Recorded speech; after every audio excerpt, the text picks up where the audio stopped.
जो क्वेश्चन है ये इस साल जैम 2025 का क्वेश्चन है। ये जैम का जो पेपर होता है ना, आईआईटी जैम 2025 का पेपर है। ठीक है, क्वेश्चन है ये। क्वेश्चन नंबर कौन सा है? 4 है ना। क्वेश्चन नंबर 4 पहले पढ़ लेते हैं क्या क्या कह रहा है ना। Suppose Z1 Z2 dot Z128 are IID binomial 10.5 है ना।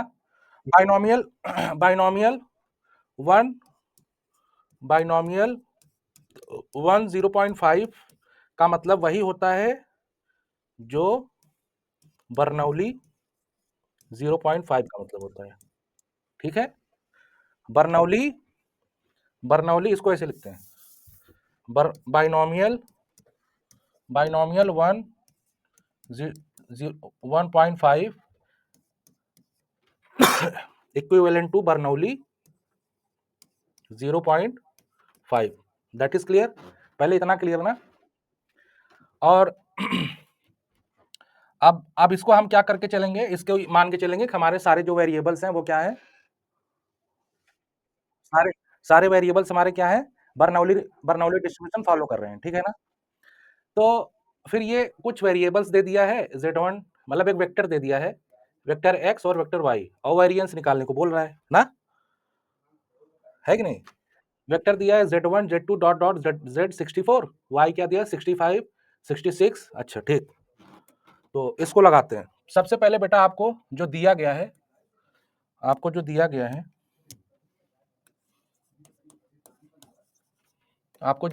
है, वो दिया है ZI फॉलो बर्नौली 0.5 है ना, Bernoulli 0.5 for i equal to 1 to 128। ठीक, ये पहले दिया है कि नहीं। और आपको क्या दिया है x transpose Z1 Z2 dot Z64, यही दिया है, बताओ। और y ट्रांसपोज क्या दिया है बेटा Z65 Z66 और Z128, ये दिया है ना, है कि नहीं। अब देखो, अगर अब यहां से हम लोग कैसे निकालेंगे, देखो आपको पता है कि बर्नौली डिस्ट्रीब्यूशन में आपको एक्सपेक्टेशन भी पता है और वेरिएंस सब पता है ना। तो स्टार्ट करते हैं यहां से। सबसे पहले एक बात बताओ, वेरिएंस ऑफ xt और y ये होगा क्या, एक्सप्रेशन निकाल लेते हैं। ठीक है, तो इसका मतलब ये है, इसको हम कैसे लिख सकते हैं, expectation of xt y square, है कि नहीं। और इसको कैसे लिख सकते हैं, expectation of xt expectation of y। पहले बताओ ये समझ में आया।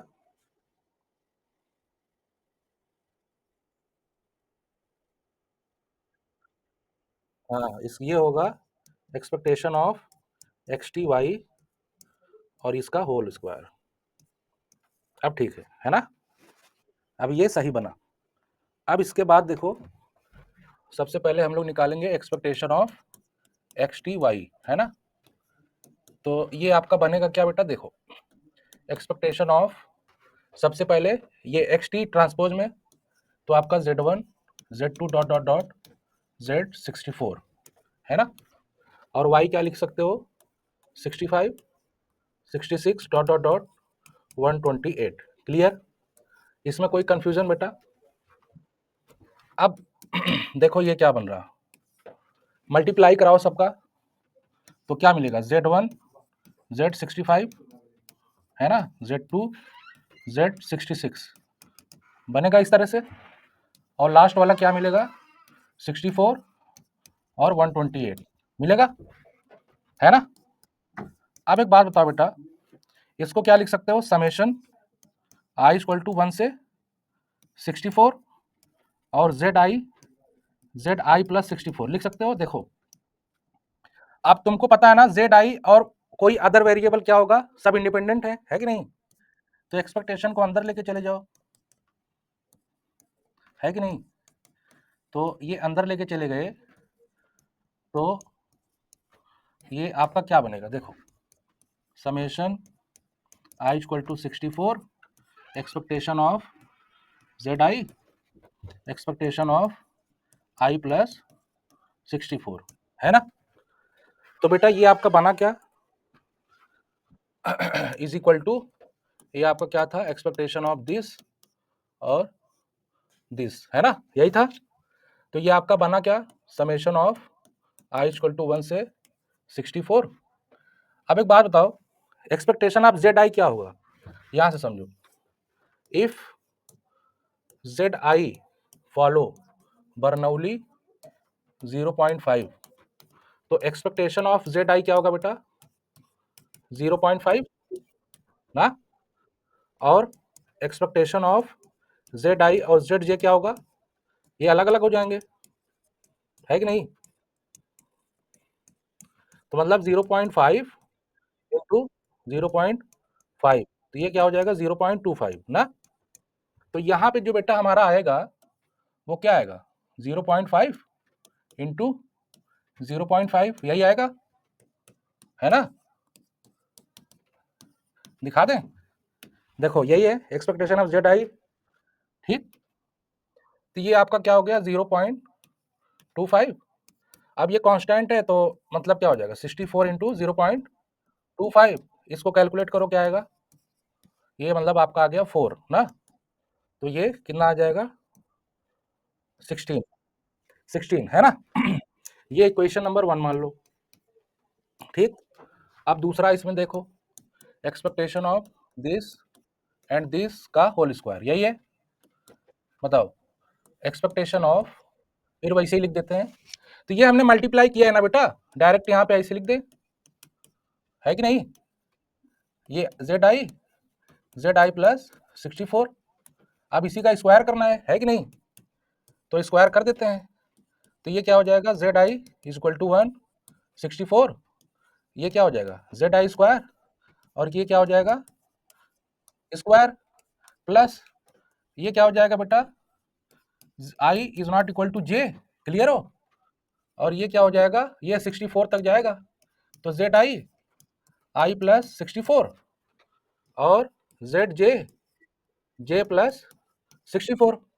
अब एक्सपेक्टेशन लगा दो, एक बात बताओ, एक्सपेक्टेशन ऑफ अंदर जाएगा सब, ये सब इंडिपेंडेंट है कि नहीं, तो ये क्या हो जाएगा, expectation of Z I plus square plus summation I is not equal to J, ये 64 सब अलग अलग हो जाएगा, है कि नहीं बेटा, जेड आई जेड जे और जेड आई प्लस 64, और ये आपका हो जाएगा, चलो इसी का स्क्वायर कर देते हैं, या फिर इधर ही लिख दो, है ना, हाँ जेड जे प्लस 64, है कि नहीं। तो बेटा देख, इसकी वैल्यू पता है बर्नौली में 0.5 0.5, है कि नहीं, हाँ, इसकी वैल्यू क्या होती है 0.5, इसकी 0.5, 0.5, और इसकी वैल्यू क्या हो जाएगी 0.5, बोलो बेटा कहाँ गए, प्लस, और इसकी वैल्यू क्या हो जाएगी बेटा, सभी की 0.5, जरा कैलकुलेट करो तो जल्दी से, 0.5 इंटू 0.5 इंटू 0.5 इंटू 0.5, है ना। अब देखो ये क्या आ जाएगा, ये तो आपका आ गया 64 इंटू 0.25, उसको कैलकुलेट कर दो जल्दी से, 64 इंटू 25, इसको देखो ये आपका क्या होगा, जानते हो कितने कॉम्बिनेशन बनेंगे, 64 और 63, तो ये आपका बन जाएगा 64 63, 5 पच्चीस 25, 5 पच्चीस 25, 25 625, तो ये आपका क्या हो जाएगा 0 पॉइंट। अब जरा इसको कैलकुलेट कर बेटा, तो 64 63 इनको कैलकुलेट करो तो ये आपका आ जाएगा X X dash Y square क्या आएगा बेटा, ये तो आपका आ जाएगा 16 है ना, और ये क्या आएगा 252 मल्टीप्लाई कर लिए, और फिर ये क्या आ जाएगा, इसको ऐड कर दो, ऐड कर देंगे क्या आ जाएगा 8 6 ये आएगा।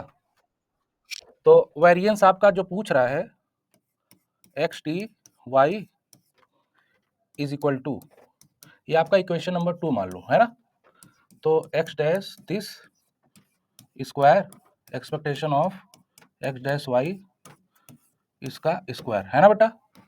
तो ये वैल्यू हमने क्या लाई 268, और ये क्या आया 16 स्क्वायर, ये क्या बन जाएगा 268, ये क्या हो जाएगी 256, सब्ट्रैक्ट कर दो, ये क्या आ जाएगा 2, ये क्या आ जाएगा 1, तो आंसर क्या हो गया 12।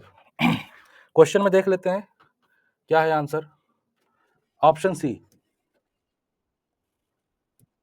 ठीक है, option C is the right answer, ठीक है ना, लग गया बड़ी आसानी से यार, है answer is C which is equal to bar, ठीक समझ गए।